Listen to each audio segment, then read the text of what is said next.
tonight, obviously, it seemed like a bit of a finals match a week early up there.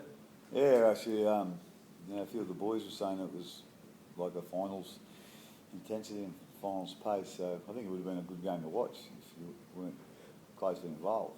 But I thought we started really well. Even though we didn't have a whole heap of ball, they had a lot of field position. They got an area out of us early, and that led to a few sets on our try line. But I thought we handled that really well, and then a couple of times we got down the other end, we scored a couple of tries. So I was just a bit disappointed. I thought we took the foot off a little bit there, and when you take it off, it's hard to turn it back on again. And but I thought again we started the second half pretty well, and we had that field position, and perhaps that sort of pressure we had on early in the second half sort of told at the end. That's where we got a couple of our tries. So, but having said that, like say the Broncos, that they defended really well, and it was a really tough game. But at the end it was just nice to get a win. For a lot of reasons. Obviously, we're in the semis now, and also for the guys that are departing, we always like to send them out on a good note. It's been a long year, especially early on. Is it a satisfying feeling knowing that you overcame a lot of adversity and you've now got that final spot secured? Yeah, it's obviously it is. It was, well, as I said, I was probably a little bit more nervous than usual before this game, and part of it, I suppose, is the result, well, what the result could have done or not done. But like I say, I think it's always important. It's always important to me that we send out our departed players on a good note, or with a good performance, and more so than ever with this bloke. 11 years he's with this club. He's a life member. He's played in all our grand final winning teams since '99, and he never ever lets the team down. He's probably tries hard than anybody in the team, and he's always there to take those tough runs. And I can't talk more highly of him, and I know it was really important to me tonight that we send him out on a good performance, and hopefully we did that. What about your captain? An update on his injury? Yeah, he's got a high ankle sprain, I think they're calling it.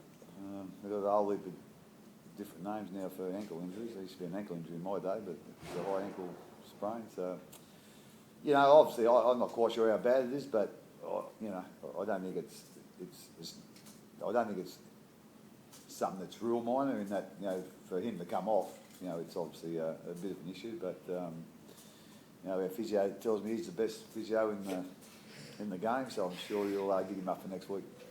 That's putting a bit of pressure on him. Huh? You fearful he wasn't going to make it back on? Well, I was sort of wrapped up in the rest of the game, to be quite honest, and I knew what the situation was. We were just trying to work out if he didn't come back on, how we were going to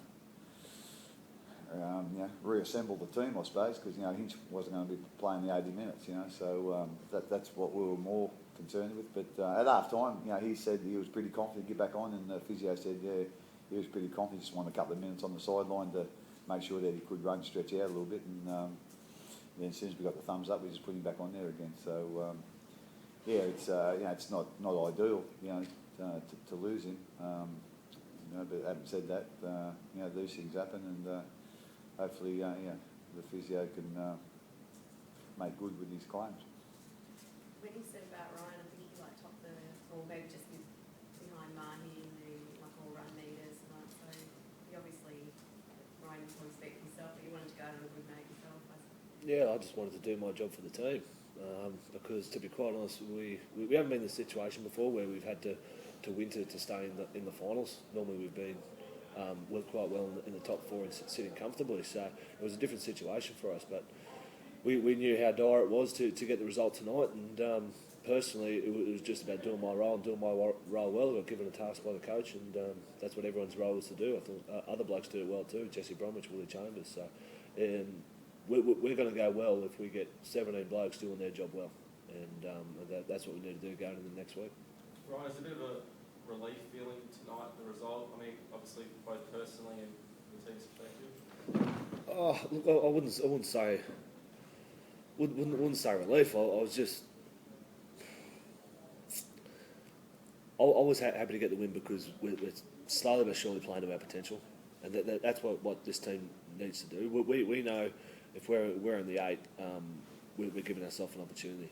and we're improving each week. We had a good performance last week against the Roosters, but didn't get the result.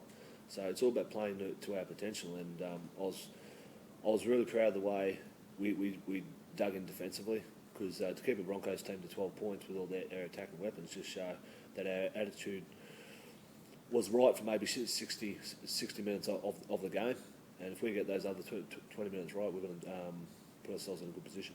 Ryan, did you feel like that your goal line defence was really a difference maker tonight? Even at the end there, you guys seemed to really stand up and your backs were against the wall. Yeah, look, that's the attitude thing, and that's something the Storm's prided itself on the whole time I've been here, is defending back-to-back sets.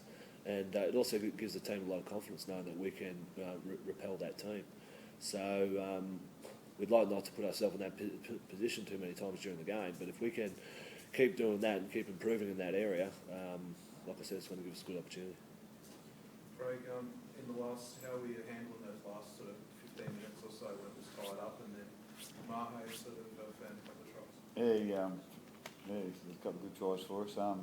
Again, I must say, in the back of my mind, I was a little bit worried. We've had 2 short turnarounds in 2 weeks. It was a 5-day turnaround in the Roosters game and a 6-day today. So we haven't really done a whole heap of training, to be quite honest.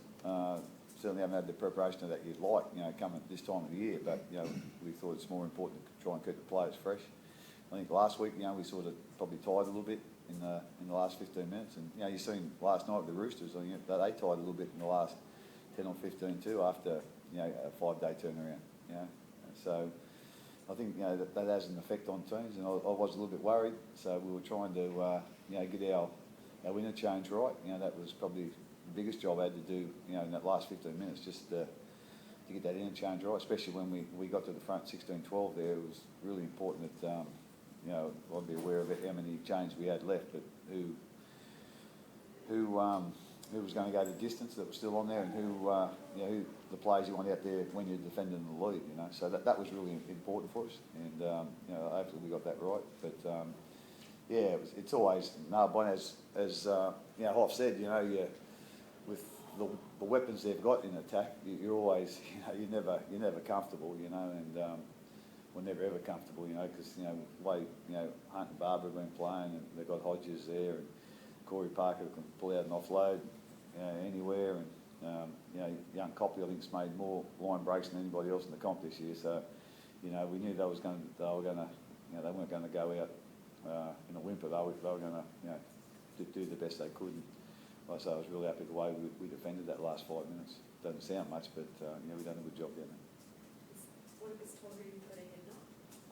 Yeah, he got a bit of a knock, and these days with that head big rule, there's soon to be players coming off, left, right, and centre. But it's obviously a safety thing for our players, and I think it's important. It's the way that the game's going. But I think Torby's okay. He obviously come back on, so he must have passed the test. Did Jesse look a bad cut on his head, or? I don't know if it was a cut or it was like out of his nose. No, it was busted nose. Yeah, it was busted nose. Yeah, so he's obviously got a broken nose. So they found it hard to. The bleeding obviously was what's the name? But I think with that he was a bit wonky as well. So I say we probably got a few head knocks out there tonight, and but hopefully all the boys will come up okay. Thanks, guys. Thank you.